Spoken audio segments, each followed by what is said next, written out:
오늘 말씀은 로마서 8장 18절에서 25절 말씀입니다. 주제는 우리의 고난은 장차 받을 축복이다 라는 주제를 가지고 여러분과 함께 은혜 나누기를 원합니다. 아멘. 여러분 한 주간도 주 안에서 평안하셨습니까? 아멘. 오늘 말씀은 고난에 대하여 여러분과 함께 나누기를 원합니다. 여러분 오늘 본문 8장 18절의 말씀을 보니까 이 말씀은 사도 바울이 많은 핍박과 고난 속에서도 성도들에게 준 위로의 말씀입니다.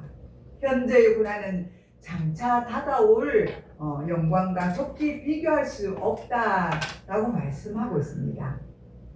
고난은 누구에게 다가옵니까? 어떤 사람이건 간에 고난이 있다는 것입니다. 그래서 그 고난 가운데 우리가 있을 때 정말 이 말씀을 묵상할 때 우리가 큰 은혜가 될 줄 믿습니다. 과거에도 고난당한 사람들도 있었을 것이고 현재에도 고난을 당하고 계시는 분도 있을 것입니다. 지금 현재는 우리가 눈물이 나고 힘이 드는 시간이 있을지라도 하나님께서 장차 미래에 우리에게 주실 기쁨과 영광은 이루 말할 수가 없는 것입니다.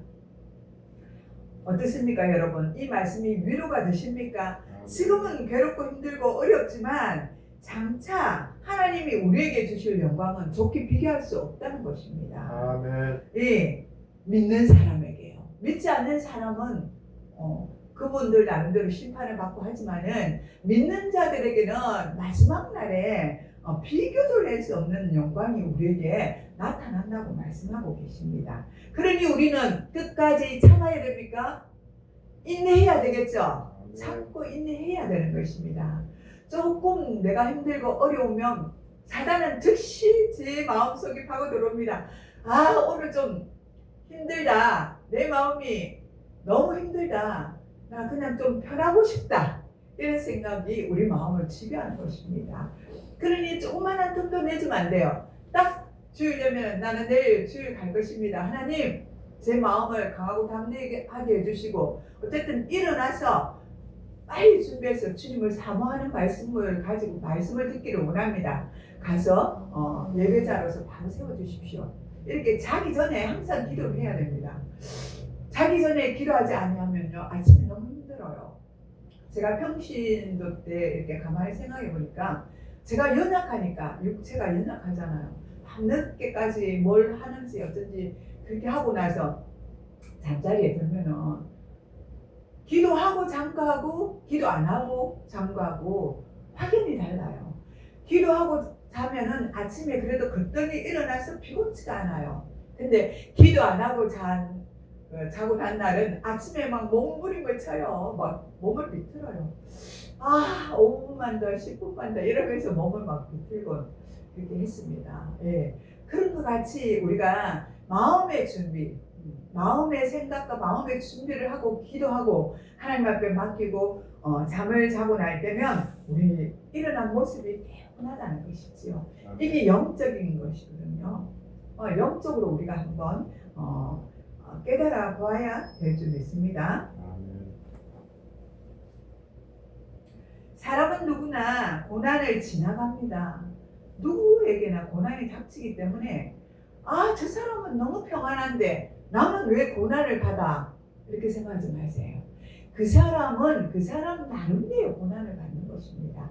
우리와 조금 다른 환경, 색깔이 다른 것들로 그 사람이 환난을 받고 고난을 받고 힘들어하고 아파하는 것입니다. 우리가 생각해보면 나만 그런 것 같아요. 나에게 왜 이런 슬픔이 오나? 나에게 이런 고통이 올까? 저 사람은 너무 잘되게 쉽게 잘 가는 것 같은데 왜 내는 이런가? 근데 특별히 물론 잘 되는 사람도 있어요. 그냥 기도하지 않아도 그냥 장수하는 사람도 있는데 그런데 하나님은 그 사람보다 나를 더 사랑하는 거예요. 내게 고난이 유익이라고 말했잖아요. 그죠? 바울이. 그런 것처럼 이 고난을 통해서 하나님을 만나는 거예요. 아멘. 하나님이 나를 만나고 싶을 때 고난이 주어지는 거예요. 근데 우리는 이 고난이 너무 싫잖아요.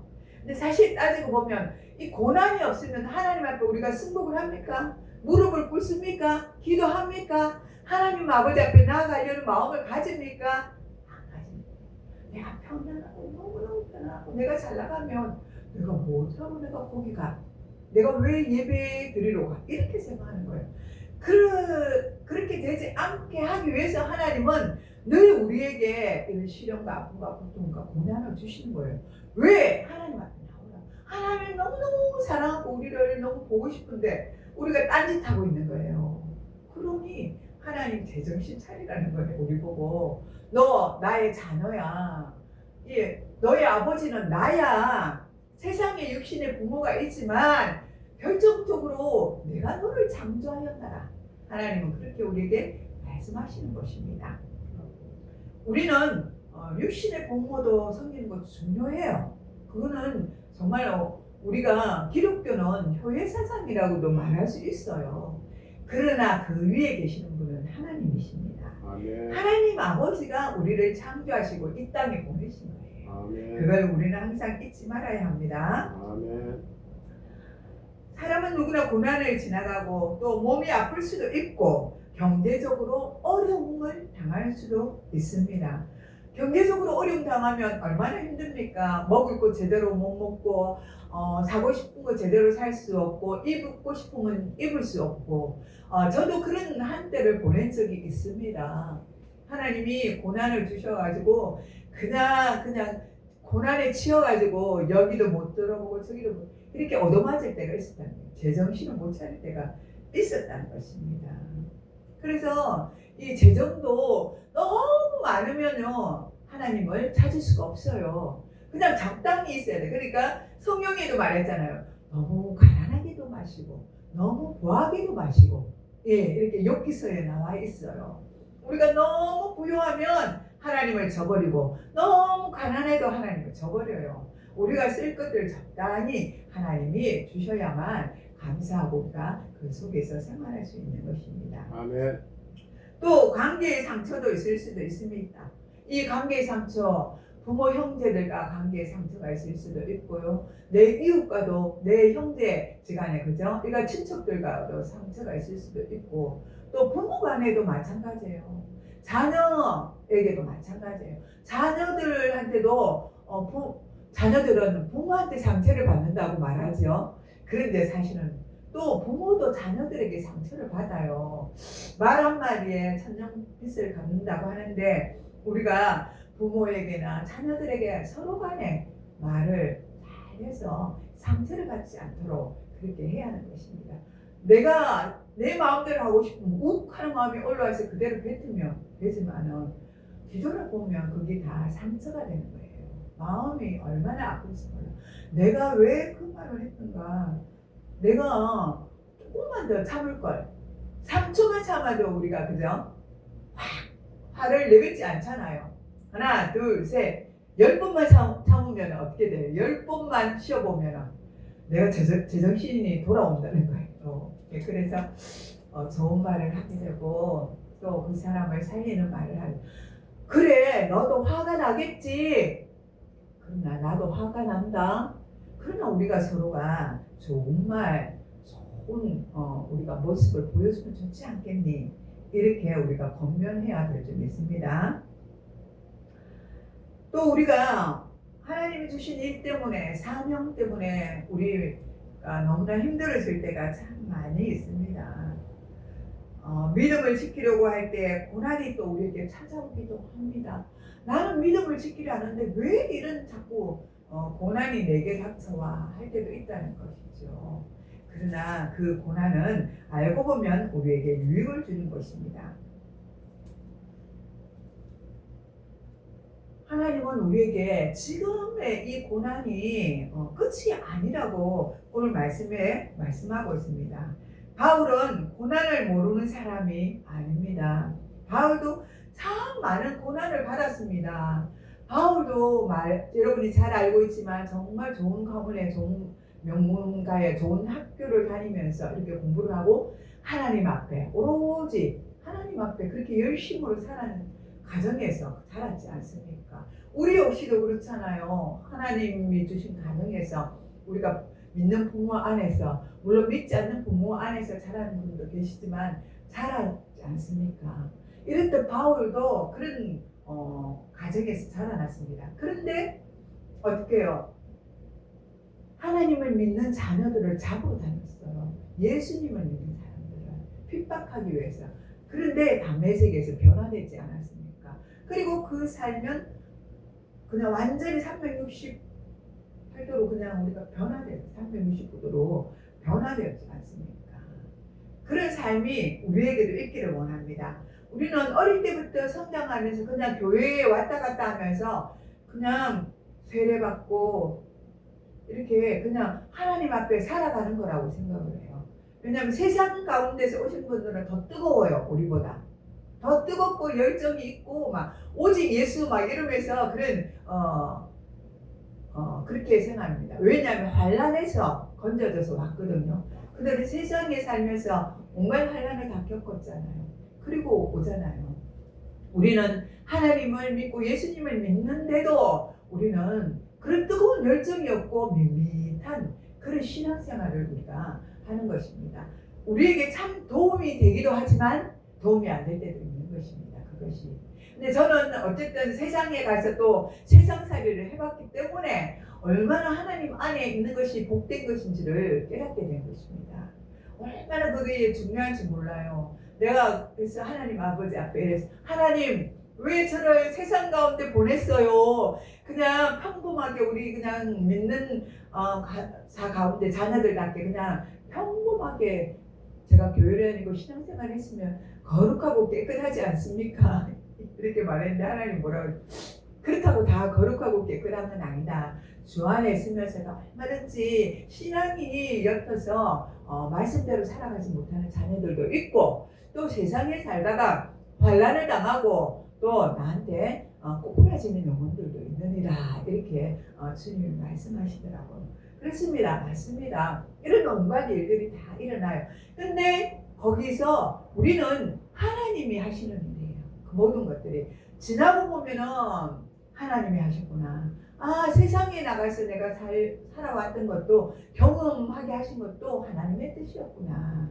왜냐하면 그렇게 하지 않으면 세상 사람들에 대해서 그 세상 사람들은 어떻게 살아가는지를 잘 모르잖아요. 경험이 없으니까. 그리고 제가 목회자가 되었을 때 그들에게 권면할 말도 없어요. 그러나 내가 세상을 살아가면서 그 생활들을 잘 알게 됐잖아요. 그래서 제가 또 이렇게 서서 여러분에게 공부할 수도 있다는 것이죠. 아무튼 세상에 가지 않고 믿는 것이 더 복된 것입니다. 사실은 주 안에서 주님의 사랑 안에서 물론 환난 고통은 다 받아요. 예, 그냥 이런 상처 저런 상처 다 받아요. 그래도 그렇지만 주님을 붙들고 가는 그 마음이 하나님은 이쁘다고 보시는 것입니다. 바울은 자신도 감옥에 갇히고 굶주리고 매를 맞고 죽을 위협을 받았다고 말씀하고 있습니다. 얼마나 어려운 그죠? 일들을 많이 당했습니까? 핍박과 환난과 그죠? 채찍질과 또 감옥에 갇혀서 아무것도 할 수 없는 상태. 그런 상태에서 바울이 있었다는 것을 이제 성도들에게 말하는 것입니다. 나도 여러분과 같이 똑같은 그 환난을 받았다는 것입니다. 그렇지만 하나님의 나라와 영원한 영광을 바라보며 나는 믿음을 지켰노라. 그렇게 바울은 말씀하고 있습니다. 우리에게도 동일한 말씀을 주셨습니다. 바울에게 하나님 주셨지만 우리에게도 동일한 말씀을 주셨습니다. 우리에게도 환난과 핍박과 고난이 있습니까? 예, 그게 당연한 것입니다. 없다고 말할 수 없습니다. 어려운 생활을 당할 때도 있고 고통을 받을 때도 있고 외로워서 눈물을 흘릴 때도 있었습니다. 또 믿음을 지키기 위해서 선한 싸움으로 싸워야 되기 때문에 지키고 달려가야 되기 때문에 억울하게 당하는 때도 있었습니다.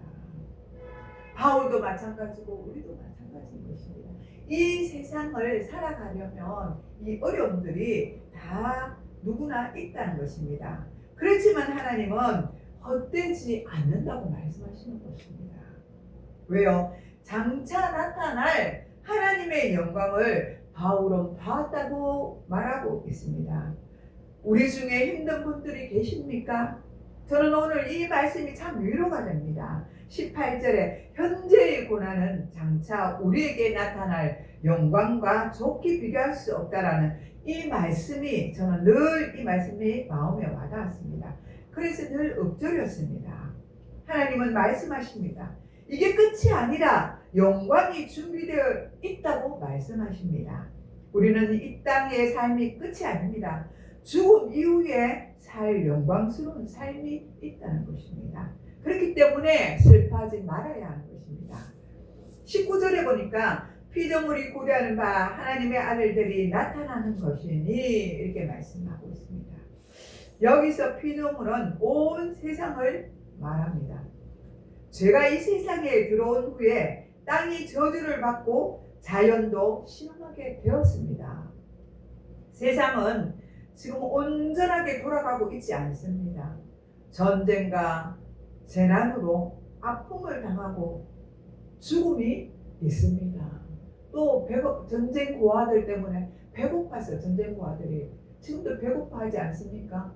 그저 마음대로 다닐 수도 없습니다. 폭격이 가해지니까 마음대로 다닐 수 있습니까? 우리는 너무나 하나님 은혜 가운데 자유의 땅에서 살고 있기 때문에 실질적으로 이런 것을 깨달을 수 없습니다. 우리의 선배이신 조상들과 믿음의 선배들은 이런 환난들을 다 겪었죠. 6.25 때나 그죠? 일제시대 때 이런 환난들을 다 겪었지만 그 이후에 살아간 저희들은 그걸 겪어보지를 못했어요. 저 세대에도 그것을 겪어보지 못했기 때문에 그런 아픔이 얼마나 힘든지를 우리가 이해하지 못합니다. 당해보지 않는 사람은 알 수 없다는 것입니다. 그래서 피조물조차도 하나님의 자녀들이 완전히 회복할 날을 기다리고 있습니다. 왜냐하면 그때 하나님의 백성들이 회복될 때 온 세상이 다 회복되는 것입니다. 아멘. 자연은 우리 때문에 몸살을 앓는다고 했는데 자연은 맞아 그렇습니다. 우리 때문에 우리가 자연을 함부로 대하잖아요. 그냥 길가에도 아무거나 집어던지고 버리잖아요. 그러면 그게 오물이 되잖아요. 그러면 비가 오고 뭐 눈이 오고 그러면 녹으면 어떻게 해요? 다 땅속으로 스며듭니다. 그러면 식물들이 자라나면서 어떻게 돼요? 병들어 아파진다는 것이죠. 그러면 그 식물들이 죽게 되면 고스란히 피해는 누가 봅니까? 우리가 보지 않습니까? 비가 오면은 그 비를 막을 수 없고 산사태가 일어나고 자연의 그 불규칙이 일어난다는 것입니다. 그래서 우리는 항상 우리가 조심해야 된다는 것입니다. 자연에게도 함부로 대하면 안 되고 우리가 거리를 깨끗하게 하는 것도 정말 잘하는 것입니다. 박정희 대통령이 있을 때 새마을운동이 우리에게 들어왔잖아요. 그때 박정희 대통령 이미 알고 있었는 것 같아요. 이 나라가 잘 살려면 정말 착실해야 되고 우리가 부지런해야 되고 깨끗해야 되고 이런 환경적인 운동을 많이 벌였고 또 우리가 참여했어요. 그때는. 예, 그래서 우리가 막 집 앞 쓸기도 하고 거리도 쓸고 학교도 깨끗이 우리가 쓸고 막 이런 일들을 운동을 했지 않습니까? 쥐도 잡고요. 쥐 잡아오라면 저는 못 잡아요. 그래서 오빠나 아버지한테 쥐를 잡아달래 해서 가져가기도 하는 그때가 생각납니다. 그리고 운동장이랑 연탄재가 너무 많아요. 비가 많이 와갖고 흥건해요. 그래서 지나가면 교실까지 가면 다 젖어요. 그럼 연탄재를 다 가지고 오라 했어요. 아침에. 그러면 연탄재를 가지고 가서 다 밟아가지고 그런 시대가 있었습니다. 여러분은 어떻습니까? 그런 시대에 살았습니까? 살지 않았습니까? 살아보지 않은 사람은 그 고통을 모른다는 것입니다. 그래서 우리는 자연을 함부로 대하면 안 되고 우리가 소중히 여겨야 하는 것입니다. 우리 한 사람 한 사람 성도는 매우 중요합니다. 우리가 믿음을 지키는 것은 나 하나의 개인적인 문제가 아니라 하나님의 뜻이 이 땅 가운데 이루어지는 통로로 우리가 사용되기 때문입니다. 20절에 보니까 피조물이 허무한데 굴복하는 것은 자기 뜻이 아니요 이렇게 말씀하고 있습니다. 세상은 허무한 가운데 있습니다. 우리도 그랬잖아요. 야, 삶이 허무하다 이렇게 말합니다. 그 속에 예수 그리스도가 없으니까 허무한 거예요. 아무것도 아닌 것 같고 빈손으로 와서 빈손으로 가는 것 같고 아니 빈손으로 왔으면 예수님을 잡고 예수님 손잡고 가야 되는데 빈손으로 왔다. 빈손으로 믿지 않는 자들은 하나님을 믿지 않기 때문에 빈손으로 가는 거예요. 그러니 인생이 허무할 수밖에 없습니다. 아무리 열심히 살아도 만족이 없을 수밖에 없지요. 내 마음의 기쁨이 오래가지 않고 결국 어떻게 해요? 많은 연예인들이 막 잘되고 막 근데 돈은 많이 벌지만 마지막에 너무 허무해서 결국은 어떻게 해요? 죽음, 자살에 이른다는 거예요. 예, 젊은 사람들이 많이 죽어나가고 있습니다. 연예인뿐만 아니라 젊은이들이 그렇게 허무하기 때문에 그 허무를 채울 수가 없어가지고 자살에 이른다는 것입니다. 그것은 그렇습니다. 죄 때문입니다. 바로 죄가 우리 속에 들어와 있기 때문입니다. 우리 속에 누가 있어요? 성령의 소욕과 악령의 소욕이 있다 했잖아요.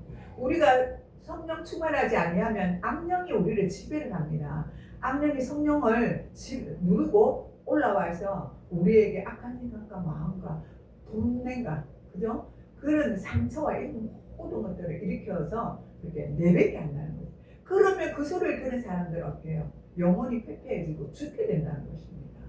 그래서 우리 입술이 중요하고 우리 말이 중요한 거예요. 우리 소리가 중요해요. 그래서 우리가 믿음의 말을 해야 되고 복된 말을 전해야 되는 것입니다. 그렇게 하지 아니하면 이 자연과 우주 세계 만물을 하나님이 무엇으로 지었습니까? 말씀으로 지었잖아요. 우리가 하는 이 말이 얼마나 그러니까 무섭고 정말 이 말이 중요한지 모릅니다. 우리는 생각 없이 뱉고 생각 없이 말하지만 말대로 된다고 했거든요. 하나님은 우리 말대로 우리가 던지는 말대로 망한다 이러면 그 사람 망하는 거예요. 자기가 최초로 제일 먼저 들어요. 망한다 이렇게 말하고 욕하면 자기가 먼저 들어요. 상대방은 2차적으로 듣잖아요. 내 속에서 나가는 거니까 내가 먼저 알고 내가 먼저 들어요. 그 다음에 상대방이 듣는 것입니다. 그렇기 때문에 내가 말을 중요하게 생각하고 말을 잘 해야 된다는 거예요. 말대로 하는데 되어지고 그대로 이루어진다고 말씀하셨잖아요. 믿음이 필요합니다. 우리에게는. 그래서 우리가 믿음의 말로 우리가 권면을 해야 되고 믿음의 말로 선포를 해야 되고 하는 것입니다. 인간의 죄로 인하여 이 세상이 파괴되었기 때문입니다. 아까 파괴되었다고 말했잖아요. 그죠? 자연도 파괴되고 인간도 파괴되고 그저 잃어버렸습니다. 그러나 우리 하나님께서는 심판 가운데서도 우리에게 소망을 남겨두었습니다. 하나님의 자녀로 그죠?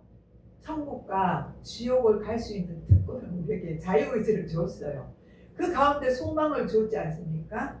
우리가 예수를 이 땅에서 잘 믿고 하나님 앞에 가는 소망을 주었습니다.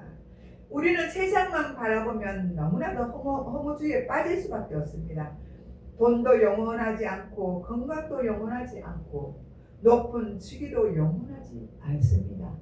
죽음 앞에는 아무 소용이 없어요. 10원짜리 하나라도 여러분 가지고 갈 수 있습니까? 여러분 포켓도에 있는 100원짜리 하나라도 가지고 갈 수 있습니까? 없습니다. 죽으면 그거 다 놓아두고 가야 되는 거예요. 아무 소용이 없어서 부질이 없어요. 이 땅에 내가 은만큼을 가지고 재벌로 산다 해도 주님 앞에 갈 때 죽음 앞에서는 내가 가져갈 수 없어요. 그것을 빨리 깨닫는 사람이 복이 있는 거예요. 그러나 우리가 뭐 돈이나 모든 것들이 다 소용이 없는 것은 아니에요. 우리가 삶에 필요한 것들입니다. 그래 아까도 말했지만 가난하게도 마시고 부하게도 마시고 그렇죠? 하나님 뜻대로 살아갈 수 있는 그런 하나님의 자녀로서 필요한 것들은 필요한 것입니다. 21절에 보니까 그 바라는 것은 피조물도 썩어짐의 종로로 탄 데서 해방되어 라고 21절에 말하고 있습니다. 하나님은 회복과 치유의 하나님이십니다. 지금 이 세상은 썩어질 것들의 아래 있지만 영원히 하나님은 그렇게 두지 않습니다. 하나님은 새로운 하늘과 새 땅을 준비하시고 우리를 하나님의 영광 가운데 세우실 것입니다. 할렐루야.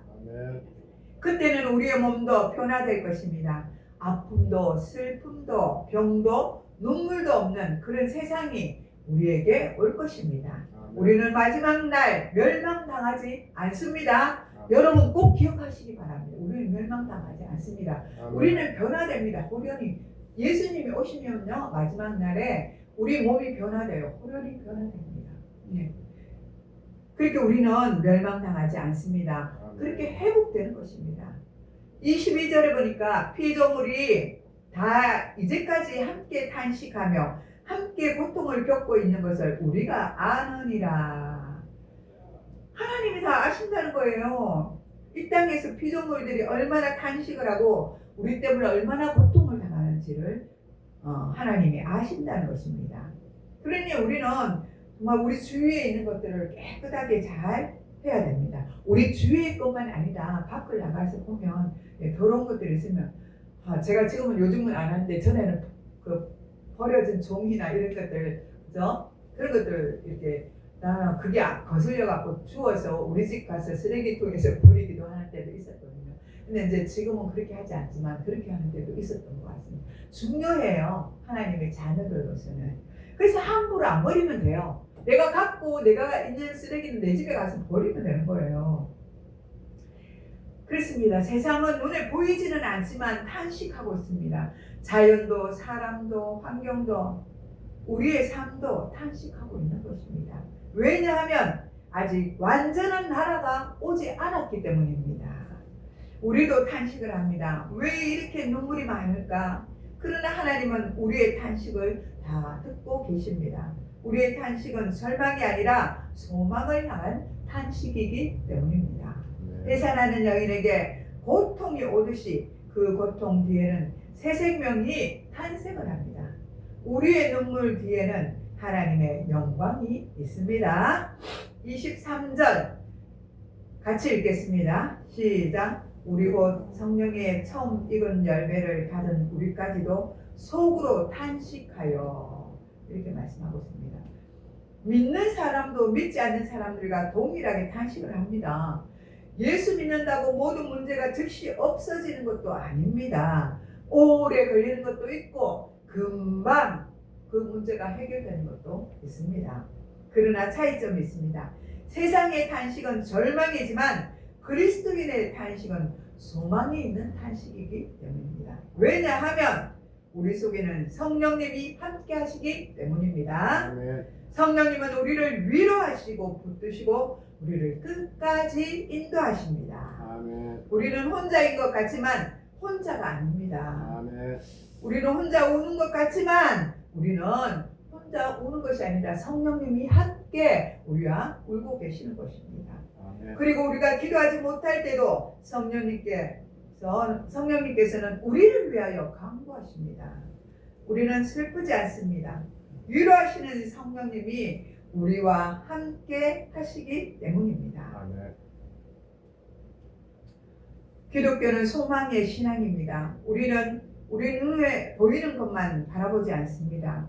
우리는 하나님께서 약속하신 나라를 바라봅니다. 믿음은 바라는 것들의 실상이기 때문입니다. 아멘. 우리는 하나님의 약속하신 나라를 바라보고 달려가야 합니다.